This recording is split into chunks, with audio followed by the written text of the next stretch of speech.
Hey booktube, it's Angie. I've had to do this video about 3 or 4 times now, restart it because of interruptions, and my throat's getting a little dry, so hopefully I can get through it this time. I think the last video I did was the book name book tag, and then right after I posted that I saw the introduce yourself tag and figured, great, that probably would have been a good one to start with. So I'm backtracking a little bit and doing that one now so that it's on my channel early on. So here we go, getting to know each other. So let me pull up the questions here and we'll get going. Okay, name and channel. My name is Angie. I run Epic Fail Reader. Well, not run like it's a corporation or anything, but my channel is Epic Fail Reader. My last name is Fail, so it's a reminder of how people pronounce my last name. Or, as my husband likes to say, it's a 4-letter F word. Where are you from? I think I mentioned in my first video, I was born and raised in Southern California. I was born in Oceanside and then grew up in different parts of San Diego County, and then moved out to North Carolina. I think it was 2002 I came out here and have essentially been out here ever since. What kind of videos will you make or do you make? Booktube? Booktube? Who inspired you to start making videos? I would say I was probably like a lot of people in that I sort of just stumbled upon it by accident, this whole booktube thing. I was probably on here watching like pet videos or something, I don't know. And saw it in my side scroll one day, saw a couple booktube videos that had posted up, and from there had found out that there was a whole community on here talking about books, which was great because I have always struggled with finding people in my day-to-day life that don't make me feel like a freak for having this kind of library. You know, a lot of people I grew up with or have known now, they'll have like the little stack of 4 or 5 by their nightstand or something that somebody gave them, and that'll be like all the books in their house, and then they come to my house and go, holy hell. So I always felt a little bit odd, or made to feel odd, because this was my thing. So I was really glad to find a whole community of people that, you know, this was their thing too, and nobody's a freak over here, or at least we can be freaks together. No. Your favorite colors. My joke when I was a kid is I used to tell people it was essentially every color of a bruise were my favorite colors, except yellow, unless it's like the super light, almost non-existent pale yellow. I like that, but other than that, you know, not unless it's an accent color. Except I do like Minions. I would say my favorite colors were I really like jewel tones. I work a lot in jewel tone colors. So my go-to colors are typically pretty much any range shade of green or purple, or the combination of the two. Those are my 2 favorites. Favorite animal. My favorite animal is a giraffe. I was born kind of on the small side. I guess babies typically are, but I mean, even for a baby I was a little bit on the small side. But my mom said when I hit about 3.5 or 4, I hit this weird growth spurt in height where all of a sudden I shot up, and I was suddenly taller than most of the kids my age, which lasted till about 6th grade, I think. But my parents assumed I was gonna be like WNBA player or something. Then I stopped growing after 8th grade, and this is what I got. But when I was younger and I was self-conscious about it, and people were always pointing, kids my age were always like, why are you so tall? My mom and my grandma took me to the San Diego Zoo and took me to the giraffe exhibit and explained that their babies come out at 6 feet tall, so it's not so bad. So ever since then, those have been my favorites, and I don't go to a zoo without checking out a giraffe exhibit. Summer or winter? I would say I'm a winter girl. I like early summer. I like the whole like tailgate parties and the first few times you put the bonfires out and fire up the grill and all that, but I live in the South, so late summer kind of sucks. It's miserable, but it's just something you just deal with when you live here. As you can see by, Frizzy Lizzy here. But yeah, I would say winter, because I really like the holidays. The holidays are in winter. My birthday is in the winter. You can wear really cute clothes in the winter. Get the big puffy sweaters. Not the ugly Christmas sweaters, but like the nice baggy sweaters and the leggings and the boots and all that. I like doing that, and I always feel like I would rather be cold and bundle up. It seems easier to bundle up and get warm than it is to be hot and strip down and still be sticky. I hate the feeling of being sticky, but this time of year I can't do anything about it most of the time. So, winter. Furthest you've ever been from home? I've yet to really go international. Hope to change that soon. Fingers crossed. I grew up about 12 miles from the Mexican border, so I would say, maybe I did.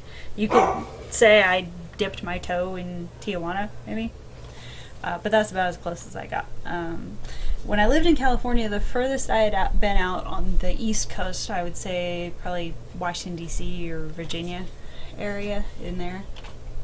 And then from the East Coast, the furthest out I've been is Northern California, like almost up to the Oregon border, about as far as I've been, with a bunch of journeys in between there. Favorite movies? My two go-tos are Walt Disney's Beauty and the Beast and As Good as It Gets with Jack Nicholson. I had to write some of these down so I would remember them, because I get a little overwhelmed with lists and I get mixed up and then I forget things. I would also say I really like 80s movies, like the ones with the cheesy animation and graphics. I love those, like Labyrinth, Beetlejuice. I wore those out when I was a kid. I also really like classic movies. I like Houseboat with Sophia Loren and Cary Grant. So much so that the Almost in Your Arms song was almost my Aisle Walk song, except the specific recording I wanted, I couldn't find a good audio of. I also like How the West Was Won and Circus World, both featuring John Wayne. I grew up on a lot of John Wayne. And when the first time I saw Circus World, which is actually a departure for him because it's not a Western, every time I saw that, I just wanted to go run off with the circus. Other than that, I would say I really like ninja movies. I like Bruce Lee movies. I really like watching The Crow with his son around Halloween time. I love that movie. The original Crow, not like the spin-off one, but I like the original one. I like, when I'm in a kind of a bummer mood, I like watching Miss Congeniality, just the first one again. The second one was alright, but I really like the first one. And then I would say pretty much anything with like Will Ferrell or Zach Galifianakis will pretty much instantly take me out of a bad mood.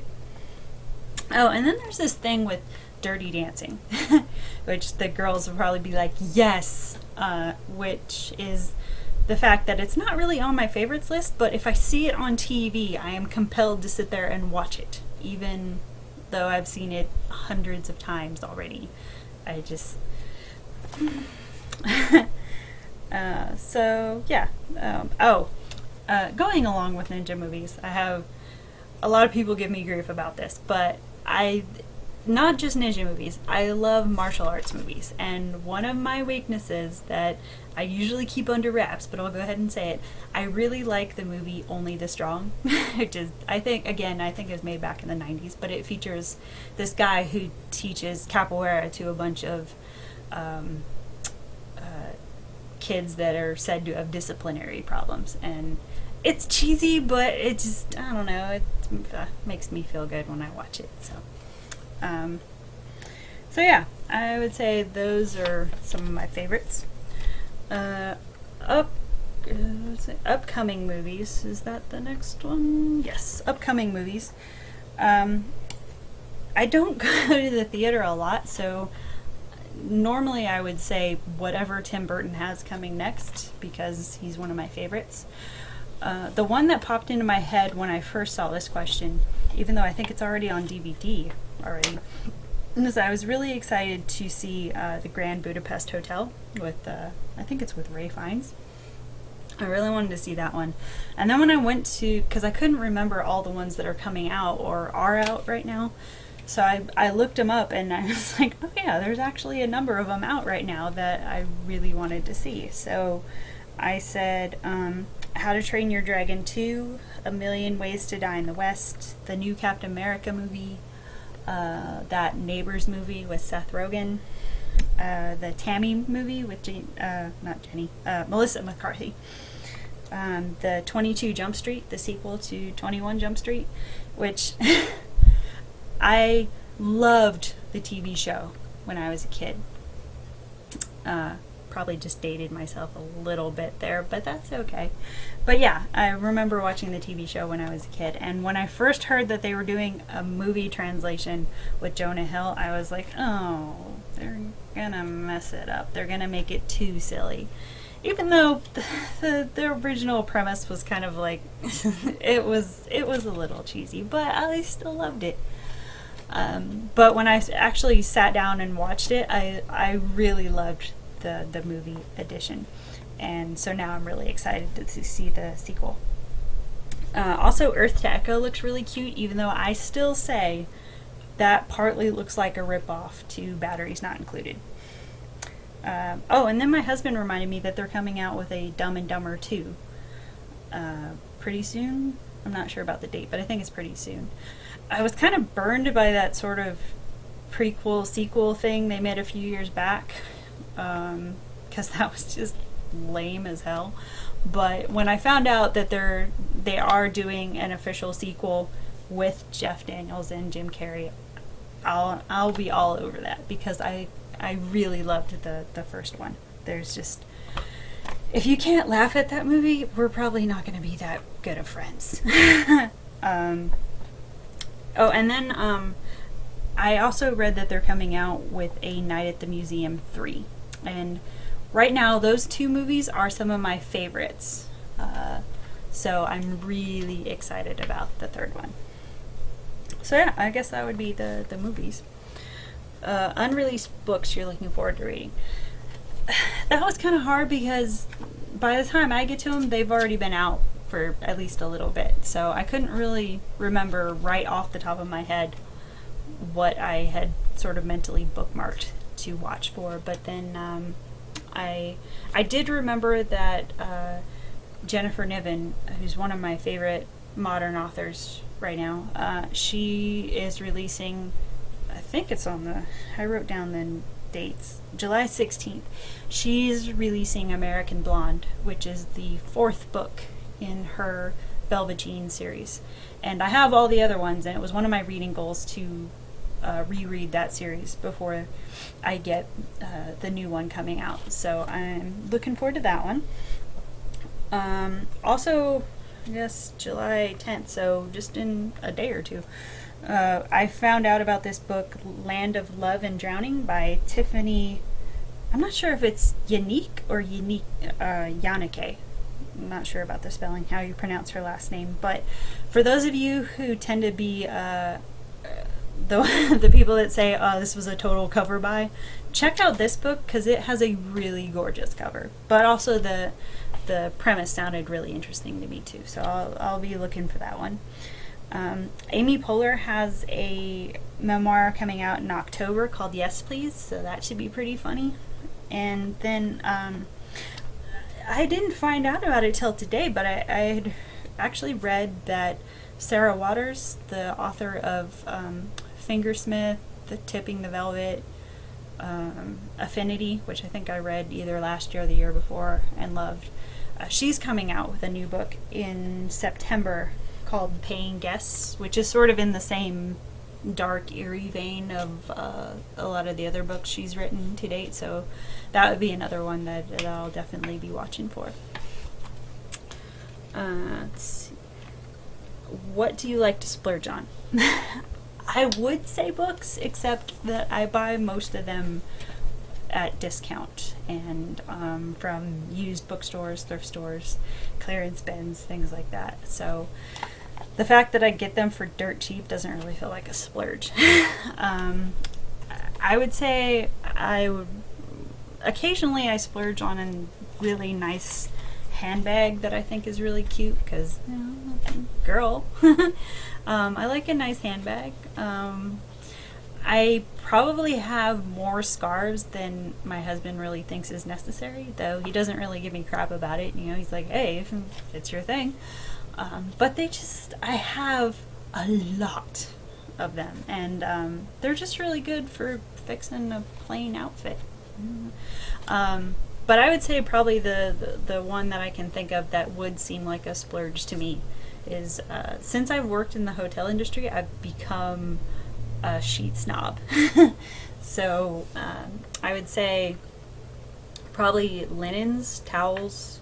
I can't really say anything when I go to other people's houses, but at my house I insist on all my beds having memory foam pillows and mattress toppers. So yeah, I would say linens probably be like the big splurge I have. What do you want to be when you grow up? I want to be a financially forever set world traveler. I'm going to be a travel writer and a nature photographer. And the plan is we're going to go on all these adventures. I'm going to be a travel writer, and my husband is going to be the foodie I drag along with me and go to all these places and try out all the ethnic food, and I'll write about it, he'll sample it, it'll all be awesome. So that's what we're gunning for. If you could take a trip today, where would you go? I would say one of my big trips I really want to take is I read last year that India was thinking of closing the Taj Mahal to the public because it was getting too expensive to upkeep. If that's the case, I really want to see the Taj Mahal before they close it. But other than that, I would say probably somewhere in the Mediterranean. Most of my big, high up on the list trips I want to take all seem to gravitate around Spain, Italy, Greece, that area. So I was probably the Mediterranean somewhere. The other big thing I want to do is I really want to take a train trip through like the Northwest, Canada, that kind of thing. I really want to go on like one of those nice luxury trains and see all the mountains and waterfalls and all that. Let's see. What do you like to read? A little bit of everything. Yeah, I seriously don't have one genre I stick to. I'll read anything from middle grade, YA, adult, whatever. I basically just go by storyline. If the storyline interests me, I'll grab it. But I would say I tend to gravitate most towards paranormal books. I like books about either ghosts or witches. Not so much. I do read some vampire books, but most of them, and zombie books, but the majority of them are parodies. I have read Dracula, so I do occasionally read the more serious versions. But I like ghost stories, I like witch stories, I like historical fiction of pretty much any kind. I read a fair amount of classics. I love Southern Gothic lit, so yeah, those would probably be my immediates. And last question, where do you like to read? Everywhere? Seriously, I don't go anywhere hardly without a book on me. There is always a book at all times in my purse, unless I clean out my purse and then I forget to put it back in, and then I cuss myself the entire day because I forgot to put it back in. But 9 times out of 10, there's always a book in my purse wherever I go, and if the book doesn't fit, I don't want it as a bag.